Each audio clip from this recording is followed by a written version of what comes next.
welcome to EVN Report. My name is Maria Titizian, and joining me today is Dr. Nerses Kopalyan, the author of EVN Security Report series. Welcome to the program, Nerses. Thank you for having me, Maria. The month of September 2023, your security briefing you titled Russo-Azerbaijani Trap and the Collapse of the Artsakh Republic.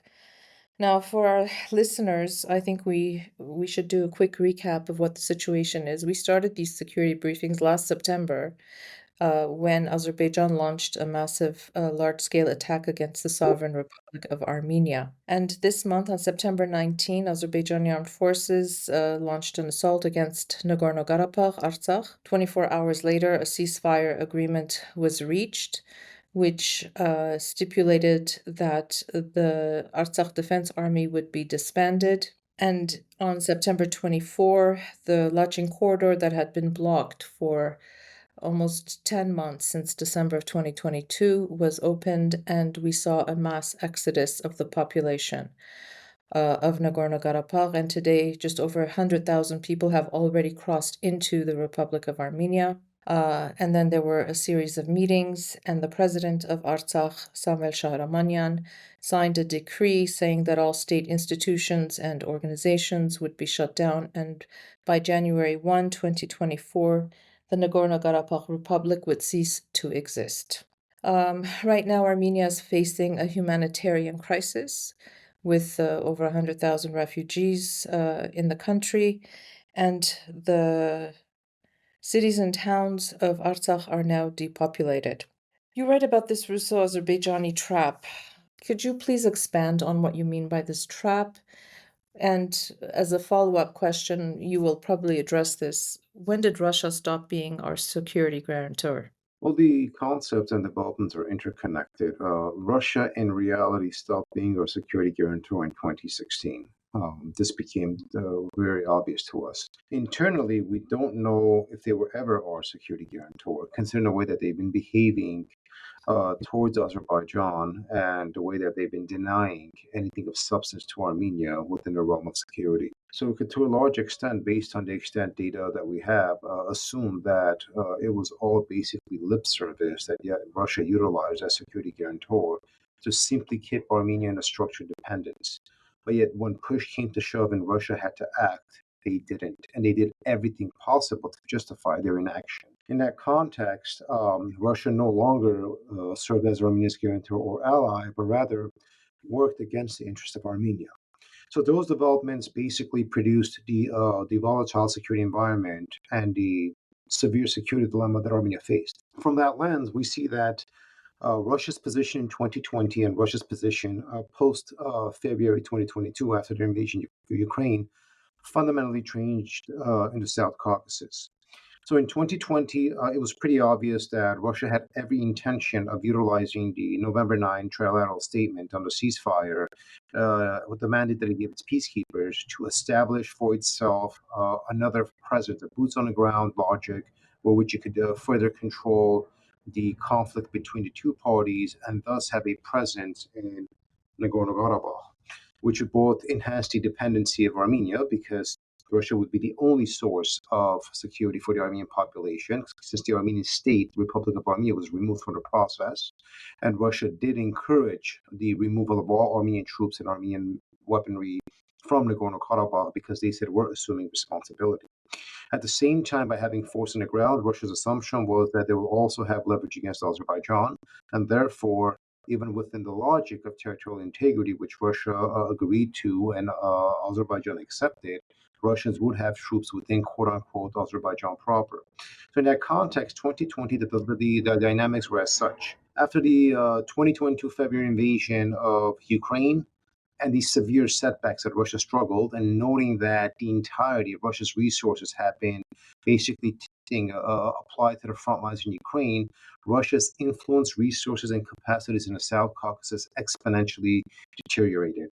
This diminishing gave Azerbaijan an avenue to basically reinstate and advance its maximalist posturing. But note that even before the Ukraine invasion, when we looked at Azerbaijan's incursion into Armenia proper with Sevlich, for example, in the Titizian area, in Verin Shorja, in Jermuk in September 2022, these were basically extensions of Russia standing by, allowing Azerbaijan to violate Armenia's territorial integrity.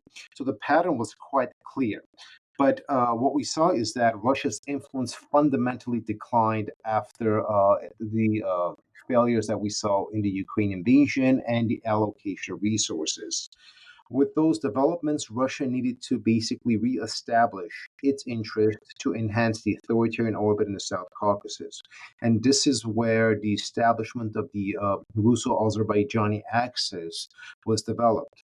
This is what I call the proxyization of Azerbaijan, in the sense that Azerbaijan is not a Russian satellite, but when it comes to Armenia, or when it comes to basically punitive actions that Russia wants to impose upon Armenia, Azerbaijan serves as a proxy to achieve those ends.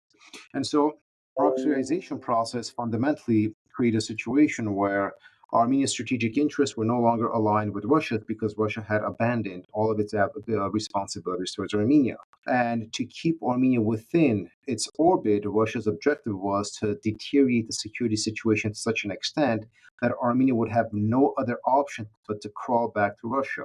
And this deterioration was done through the proxyization of Azerbaijan. So conceptually, those were the developments.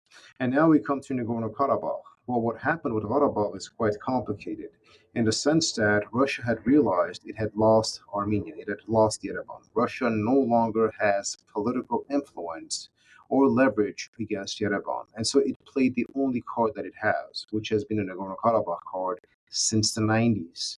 And so the trap was really, really straightforward. Either to draw Armenia into a war, which Armenia didn't fall into, or if that didn't work, take steps and implement outcomes that would create domestic instability in Armenia and lead to regime change, after which Russia could reestablish and reinforce Armenia as a satellite. So contextually, the Russo-Azerbaijani trap was an extension of the attempt of basically Russia seeking to reestablish Armenia as a satellite, and in return, Azerbaijan receiving what it has sought for a long time, a complete absorption of Nagorno-Karabakh.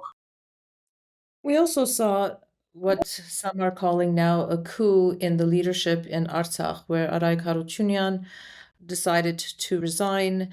The National Assembly then voted in Samvel Shahramanyan, and not soon after, and soon after we saw what took place. And you said that this Russo-Azerbaijani axis set an inescapable trap for Stepanakert. Certainly, I understand that this was also meant to, in its own way, destabilize Armenia, destabilize Yerevan, having to deal now with this huge challenge of absorbing, integrating, or welcoming, and trying to deal with this huge humanitarian crisis. Did Stepanakert have any outs? Did it have any other option? That's a very, very interesting question. In the scholarship on this, in the domain of loss, decision makers tend to become risk averse. But when the domain of loss becomes to an extent where which they know sustainability is no longer tenable, they shift from being relatively conservative and risk averse to being very, very high risk inducing in their behavior to find some solution. In that context, we had seen Stepanakert make the decision that in order for them to have a chance to survive the trap that it was being set, they would basically align and listen to everything that Russia demanded with the hopes that the Russians would not abandon them. Because contextually, Russia had completely neutralized official Yerevan from any developments in Nagorno-Karabakh. Negotiations fundamentally were between Moscow, Stepanakert, and Baku. In that context, Baku knew that it had complete leverage over Stepanakert, and so the only avenue Stepanakert considered it had was to fully align with the Russians and follow the lead that the Russians had set. Sadly, that path directly led to the trap that we were talking about. Now, what were the options? Well, we know that in June, for example, in June 20, there were secret negotiations that the United States had put together between Stepanakert and Baku. Stepanakert, Arayk Harutyunyan could have shown the courage and attended those talks and defied Russian pressure, which would have produced a different outcome. He did not. And it's not a question of blame. We understand his behavior within the risk induced logic that I just presented. So the decision was made that they will fundamentally align with Russia and hope for the best. And so acquiescing to Russian pressure and not attending those talks produced detrimental outcomes, for which Azerbaijan used those developments to justify their argument that Stepanakert doesn't want to talk with us. Furthermore, we have no reason to talk to Stepanakert, but we still extended hand after Western pressure. And even then, Stepanakert basically spat in our face, right? They were able to spin that in a disturbing way that fed them. So that was consistent with their interests. Moving forward, it became pretty obvious that the West, having basically given up the hope that Stepanakert and Baku can engage in cogent negotiations, understanding that Russia was obstructing the process, and accepting the fact that Stepanakert had no other options but to basically give in to Russian demands, there was a prevailing logic that the solution was going to be unilaterally in the preferences of Azerbaijan. Noting those developments, Azerbaijan moved very cleverly on this. They began offering these artificial proposals to Stepanakert. Now, whether Stepanakert agreed to those artificial proposals and whether that would have staved off what happened, we don't know. I have zero trust in Aliyev, so I'm going to give the benefit of the doubt to Stepanakis' decision making. Nonetheless, what we saw were well laid traps that Stepanakis falling into that Azerbaijan utilized to advance its arguments. The first trap, for example, was the presidential elections by the parliament. When Aray Karchinyan resigned, before even the parliament of Artsakh began discussing a vote, Baku methodically spread the news to all of the Western capitals, saying that, look what Artsakh is about to do. They're about to engage in active provocation, right?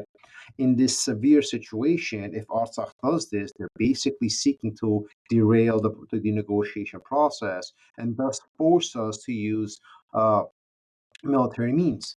They basically proliferated that logic. Artsakh fell into that trap by precisely doing what the Azerbaijanis wanted them to do. And so contextually, right, Stepanakert could have had an acting president. It did not need to go through that vote. Okay, it did not need to have fallen into that trap. And so the fact that Russia encouraged Stepanakert to go through that process suggests a continuation of these developments. And then, of course, 10 days before the attack, before the September 19 attack, this was reported extensively in Armenian media that Baku again offered some measure of a face-saving mechanism for both sides, some kind of an off-ramp where Stepanakert would turn over all of the heavy weaponry to the Russians, and then Baku would offer some mechanisms of self-policing, etc., etc., etc., cultural rights, educational rights to Stepanakert. Stepanakert again rejected those. Baku knew very well that the proposal it was making was artificial, but that rejection would allow it for them to justify the use of force. So contextually, we see that the options Stepanakert had was either to accept the proposals and thus somehow bypass the traps that were set, even though it was extremely difficult for any leadership to do that, or to reject those proposals and then risk developments. The concern is that, of course, Stepanakert at some level assumed that by virtue of rejecting those proposals, they had the support of the Russians. Therefore, the Russians would not allow things to develop the way they did. Unfortunately, right, Russia's encouragement of Stepanakert to reject those proposals was part of the broader trap of leading to where things led. And then the collapse of the Artsakh Republic was the consequence of these developments. Indeed. And I want to talk about the Kremlin's criticism of Yerevan, this constant barrage, if you will, of news and reports, very strong statements from their MFA, from the Kremlin, basically saying that Yerevan was to blame for all of this. And I know you've talked about this on other platforms and other forums, but I think it's also important to talk about the Medusa investigation and what it found. Most definitely. And this isn't, again, the important thing here is that this is not some perspective by Yerevan's elite or some Armenian scholars taking a very pro Armenian, anti Russian posture. And this was an investigation by non Armenian investigative journalists who revealed these developments. So, what we saw is that Russia had initiated concrete hybrid warfare and information warfare strategies against Armenia 3 4 weeks prior to the September 19 invasion by Azerbaijan. Furthermore, they had already began shaping a narrative that whatever happens, all of you are to blame Armenia for this, therefore basically putting Yerevan on the spot. So Kremlin media, Kremlin mouthpieces, Russian media were given directives to start blaming Armenia for what was going to happen. Interestingly, Azerbaijan's defense minister, I think, sort of made a faux pas where they said we had informed the Russians of the pending attack. Russia had to backtrack on that, saying we found out minutes ago. Clearly, no one is believing this, right? So the collusion was very, very straightforward. All of the evidence that we see between Russia preparing to blame Armenia for Azerbaijan's invasion of Nagorno-Karabakh, Russia basically giving the talking points to all of its media, and this being revealed by investigative journalists outside of Armenia who had nothing to do with Armenia. And furthermore, seeing this play out the way it played out, and after the invasion, Russia precisely doing what the Medusa report revealed Russia intended on doing, all this clearly indicates that the trap was set by Baku and Moscow did an extensive uh, planning and seeking to blame developments on Yerevan with the hopes that the September 19 attack on Artsakh would trigger domestic instability and regime change in Armenia. So the interconnection there has been very, very obvious. Furthermore, we have seen a concerted effort by Russia's foreign ministry and by Putin himself, who spoke about this, concretely blaming Armenia on development, even though Armenia really has no agency in Stepanakert, because it's basically Russian peacekeepers, the Artsakh Armenians, and Baku. So blaming Yerevan over developments that Yerevan has very little or almost no control over was a clear indicator of where Moscow was going with this. And so in that context, right, the logic was, well, Azerbaijan has no choice but to use force. We understand Azerbaijan, we sympathize with them, but the Armenians, we don't know. We're just going to blame them because that's how we see it and that's how it makes sense to us. And so, this whole logic of let's basically double down on attacking the victim, even though the victim is helpless, to just justify the behavior of the perpetrator became the modus operandi of the Kremlin. We know yesterday that there are today very few state officials, some civil servants that have been left behind or that stayed behind in Nagorno-Karabakh to continue with the search and rescue operations to retrieve bodies and try to locate people who are missing, who are thought to be missing. Effectively, Nagorno-Karabakh is, as I said at the top, completely depopulated. And I know this is not part of your security briefing necessarily, but out of curiosity, how does the Russian peacekeeping contingent justify its continuation there when there's nobody left to? Right now, the November 9 trilateral statement doesn't exist. So the mandate of the Russian force peacekeepers also doesn't exist. I mean, the entire mandate was blown up by what Azerbaijan did. So in that context, almost every single stipulation within that trilateral statement is basically either negated or non-existent. And so the source of the Russian peacekeepers having any legitimacy in those territories, per the statement, per the agreement, are non existent. And Peskov, the spokesperson for the Kremlin, was asked this question. And Peskov said, well, this is a conversation between Moscow and Baku because this pertains to Baku's territorial integrity. So his response basically was that these are no longer peacekeepers, but Russian troops that are basically within Azerbaijan's territory, and we're going to be discussing with Azerbaijan on how we proceed with that. Yeah, so this is no longer about the Artsakh population, it's no longer about peacekeeping. This is now a Russo-Azerbaijani discourse on how do they preserve the presence of Russian forces within Azerbaijan. Indeed. Well, we need to definitely now switch gears and talk about the role of the West, the role of the United Nations. Nerses, you have been following very closely, obviously, everything that's been going on. And to see those video images of a so-called UN mission or investigation or whatever, driving into Karabakh, it was almost insulting uh, to to all of us, and certainly to the people of Artsakh, when the UN did not use any of its levers in the name of again, let's preserve, a balance. Let's make sure the peace process is moving forward. And in the name of this peace process, we ended up with the complete ethnic cleansing of a population that has lived in Artsakh, in Nagorno-Karabakh, for more than a millennia. So let's talk about the West's, you call it inchoate naivety, because how is it that they believe the words of a dictator? Well, we're assuming that, and I'm going to be a little cynical here. We're assuming that the population of Artsakh was not an important part of the peace process. I think that viewed purely through pragmatic and cold, rational lens, indifferent to the human condition, the population of Artsakh makes the peace process more structurally coherent from their lens than it would if you have to deal with a 120,000 population that is consistent protection from a predatory state. So, one of the biggest obstacles to the quote unquote peace process was the issue of Artsakh's population's rights and securities, structuration of status, is there no status, or the international mechanisms, are there international instruments, aren't there, etc., etc. All of those issues are no longer there. So, from the lens of Western actors, right, who were pushing for the peace process, they do not consider the ethnic cleansing of Artsakh as having any structural effect upon the peace process.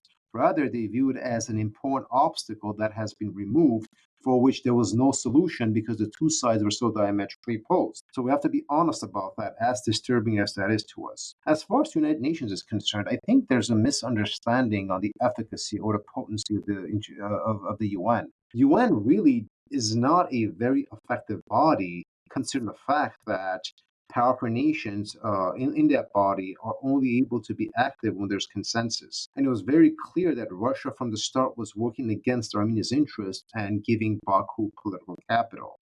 So you were never going to see anything come out of the UN Security Council that was going to allow this issue to be addressed. More so, the United States, and this is the inchoate naivety that we're talking about, okay, or the concealed cynicism. The United States wasn't very happy that the French every time would open up this issue at the UN because the U.S. perspective was it might derail the peace process and therefore let the process work out instead of bringing it to the UN and seeking to develop punitive behavior or actions against Azerbaijan. So the US perspective proved to be fundamentally flawed in that the peace process was sufficient to deter Aliyev from doing what he wanted to do. Whereas the UN pretty much could not act because there was no way Russia was going to allow an international force to make decisions or determinations inside Nagorno-Karabakh.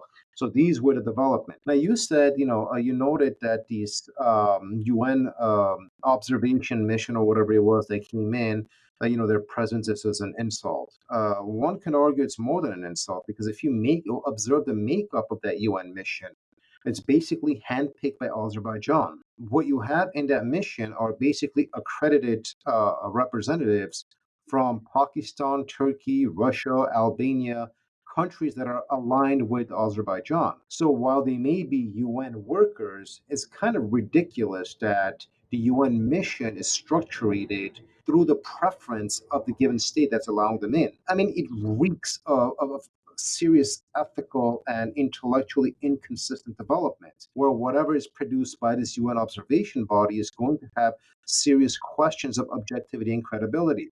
So the process itself is really, really convoluted, and it's going to be a black eye for the UN.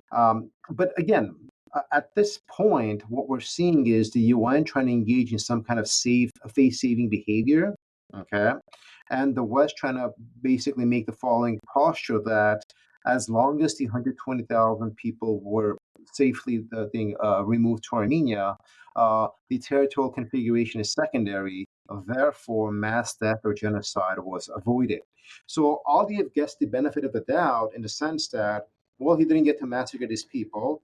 Therefore, it didn't end up as bad as he could have had. Therefore, we're kind of happy about these developments. It's really a disturbing perspective. But it comes to the point that I've been making the last week as I've observed these developments in more depth. I've come to the realization, and most of us were blind to this, how much the West and the international community hated Nagorno Karabakh as a political institution, as a political construct. And so its collapse was tacitly welcomed by everybody. We did not see a single condemnation of these developments. All we saw was a discourse on the humanitarian component, right? But the fact that Nagorno Karabakh did have legal standing in the Soviet Union, that it was an autonomous oblast, that its disintegration is going to have regional, basically, the residual outcomes is basically ignored. And so, the fact that the West always viewed Nagorno-Karabakh as a Russian construct, I think behind the scenes they were cheerleading for its thing decline and its collapse. Sure, they wanted the population to be safe, but I did not see anyone showing the slightest of concern how 30 years of institution building, democracy building, self governance was thrown down the drain, right? Just basically heaped into the trash bin of history, and the West being totally indifferent to it. That kind of suggested to me, showed how much Nagorno Karabakh as a political institution, as a structure, was despised by the West. But now we need to talk about the elephant in the room because, as we saw, Acting Assistant Secretary of State Yuri Kim and USAID Director Samantha Power came to Armenia after the exodus of the Armenians of Nagorno-Karabakh had already begun in full force. They came, with their usual platitudes. They went, they had a couple of photo ops. When pushed, Samantha Powers could not put the words ethnic cleansing, couldn't form the words to describe what was happening. And we all remember during the congressional hearing when Yuri Kim said that the United States would not tolerate ethnic cleansing at any level. And then they keep talking about the sovereignty, independence, territorial integrity, and democracy of the Republic of Armenia. We all know, and I think we have to be very honest with ourselves and stop, being pathological liars to ourselves and understand that this is not over and that Azerbaijan will at some point, whether it's tomorrow or 6 months from now, initiate an attack against the sovereign Republic of Armenia to force what they are calling a Zangezur corridor, an extraterritorial corridor that would cut Armenia in half. So we're seeing that if we agree that the West hated Nagorno-Karabakh, they eliminated that problem, the population is now in Armenia. What is it that they can do to protect the sovereignty, independence, territorial integrity, and democracy of the Republic of Armenia? Or we should just cut our losses and say, you know what? The world has basically abandoned us. The world didn't owe us anything. Let's start there. We expected everything from the world. What is it that is left to do? So these are two separate issues. I have spoken to people in DC, in state, even to people in Brussels, and this is common knowledge now that they're all very upset with Baku and they were cut off guard because Baku had promised they would not undertake any military action against Nagorno-Karabakh. That the negotiations were so close to Baku getting what it wanted that it had no reason to use force. Okay, the fact that it used force kind of aligns with what we were talking about, part of the Russo-Azerbaijani trap and the destabilization of Armenia. But as far as that's concerned, whether it's Yuri Kim or much of the European Commission, all of these senior officials were really shocked and caught off guard because they didn't understand why Azerbaijan would use force, as I noted, because they were so close in achieving what they wanted to achieve with the negotiations. So in that context, yes, they were caught off guard and yes, they were upset. But again, they were not upset to the extent that it would trigger action because, as angry as they were from their lens, it at least led to some kind of a solution to the Nagorno Karabakh problem that they weren't going to be able to find any. So that is how we qualified those developments. And as far as Samantha Power and Yuri Kim coming to Armenia, Samantha Power did not come to Armenia because of the refugees. Samantha Power did not come to Armenia because of the ethnic cleansing. Samantha Power came to Armenia to make sure that Azerbaijan doesn't attack Armenia proper. This was the United States signaling to Azerbaijan. And furthermore, when she flew to Azerbaijan, much of the conversation was about Armenia's territorial integrity, etc., etc. Because at this point, there's no conversation to be had with Azerbaijan about protecting the population when there is no population there. So it's very obvious that when you visit a country after all the ethnic minority there has been depopulated, you have no conversation there about the ethnic population. Your conversation is about Azerbaijan not attacking Armenia. Because for the United States, there are strategic reasons why they will not tolerate that. And it's not about Armenia proper in of itself. It's about basically Russia's soft exit out of the region, which was talked about. Because from America's lens, any wide-ranging attack into Armenia proper by Azerbaijan would be an extension of Azerbaijan's proxyization of Russia. And this will lead to the collapse of the Velvet government, which is precisely what Russia wants. So, from America's lens, preserving Armenia's territorial integrity and sovereignty is a mechanism of preserving its democracy, which is another way of saying preserving the government that no longer wants to be a Russian satellite. So therein lies the approach of the Americans.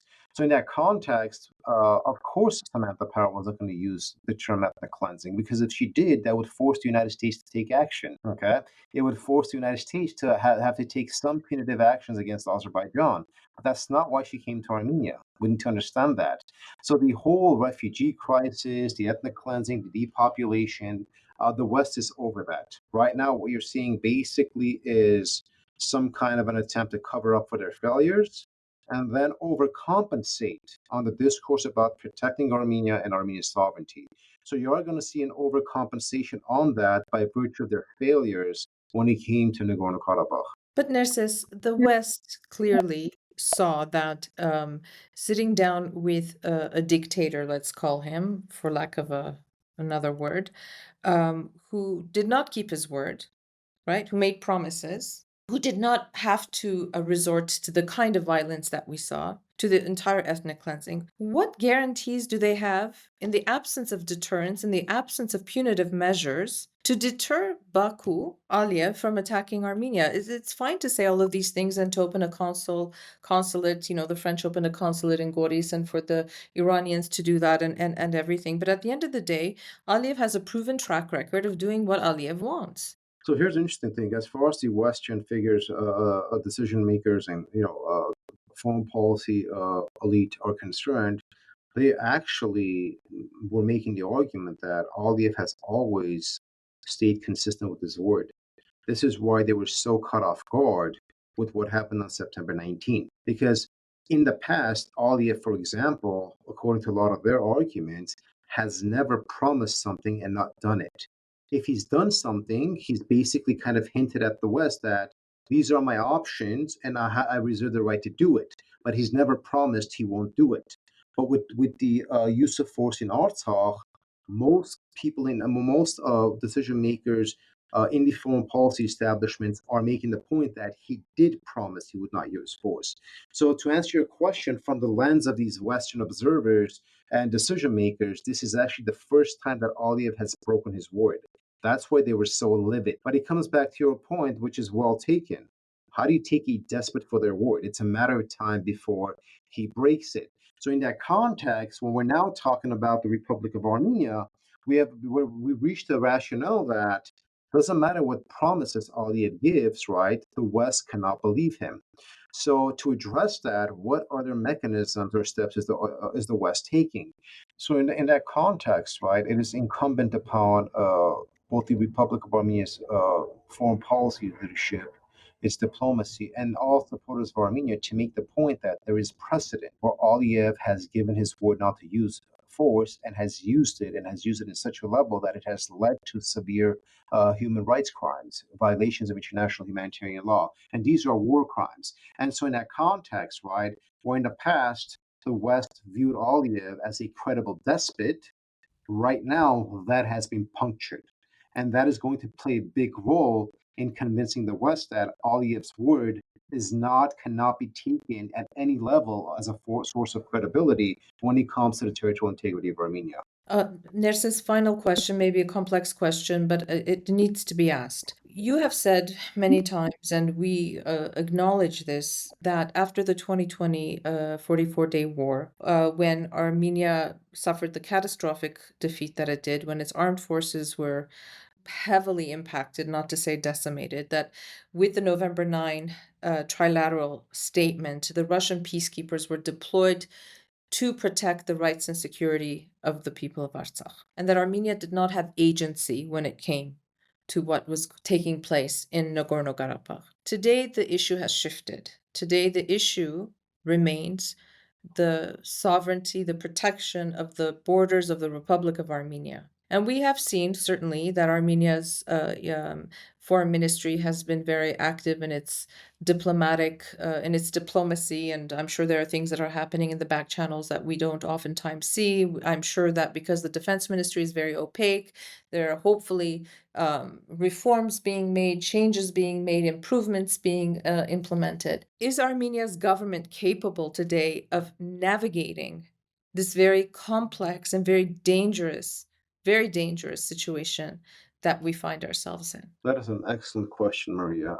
I would say, at one hand, yes, because they were able to navigate the Russo-Azerbaijani trap the Republic of Armenia was, and it did not fall into this trap and basically allow a war to be initiated that we knew we had no chance of winning at this stage. So the capacity to avoid those traps, those basically well-developed ambushes that were structured, both diplomatic and sort of geopolitical ambushes that were developed by the Russians and the Azerbaijanis, that suggests that's a good signal of this government's ability to navigate those factors. Now, overarchingly, right, being able to navigate and not fall into a trap is very different than being able to navigate and develop or bring about the resources that can allow you to overcome the continuity of these security problems that are being born. In that context, I don't have an honest answer to that, and I don't want to be speculative. I lean towards the evidence that I have in front of me, and they're suggesting few things. Armenia has never been this diplomatically active or relatively having our voice heard to this extent that we've ever had. It doesn't mean it produced the results that we wanted to. Nonetheless, we are at least being heard and shaping narrative. So that is a qualitative improvement based on the past, but it's clearly not enough. But it's a step forward. Second, Armenia has been able to escape the structured dependency that Russia set up for us. And Artsakh was the last structured dependency, right? We depended on Russia to protect Artsakh. It collapsed. Now the Republic of Armenia itself no longer depends on Russia to protect itself. So this capacity for self-reliance is an important first step. In that context, we are purchasing a lot of weapons, for example, from India. More orders have been put in. France has agreed to sell weapons to Armenia, which was unheard of in the past because we were CSTO members. Armenia's military budget, whereas it was in the 400 or 500 million range in the past, right now exceeds 1.4 billion. All of those are indicators that the government is attempting to navigate both the security and the diplomatic contours of the serious situation that we're in. Now, have they developed a mastery of it? Of course not, but it's always hard to exercise mastery when you're at a severe disadvantage. So the structural components of our inherent disadvantage need to be considered. But I think a lot of our Western partners are realizing that as unsympathetic they were towards the Nagorno-Karabakh issue, they do understand that Armenia needs to have some level of power parity with Azerbaijan. There needs to be some balance, or else you're going to have continuous instability in the region, because you couldn't deter a bully for 5 months, 6 months, on and off. But continuously, right, no one's going to sit down and babysit the South Caucasus. So in that context, the fact that NATO members are ready to sell weapons to Armenia is an important indicator that there's been a shift in that logic, and arming Armenia, or at least giving Armenia the opportunity to arm itself, is an important configuration of balancing these things out. So to answer your question, we are seeing a certain forward movement on this capacity for navigation. But at the same time, being at a disadvantage and having the regional autocratic forces between Turkey, Azerbaijan, and Russia working against you, you're always going to be in an extraordinarily vulnerable position. So even if you hypothetically may navigate things to perfection, there are still so many exogenous factors that you cannot address. So to answer your question, yes, there's been improvement, but it's nowhere close to the level of sufficiency that we need. But then it's understandable why, because we're in a constant state of flux. Yeah, and certainly speaking of NATO members, we didn't talk much about Turkey at all or Iran, but that's a conversation that we can talk about sometime in the future, I'm assuming, because they do play a very important role. Nerses, thank you for taking the time. We spoke quite extensively this time around, and I think it's important to help all of us understand the processes that are taking place and like I said, stop lying to ourselves and realize what the realities are and what we need to do and what we need to and how we need to unite and stop the division. The divisionary forces are what is weakening the very foundations of Armenia's statehood. And I think this is an important message that maybe we need to keep talking about. So thank you. Thank you.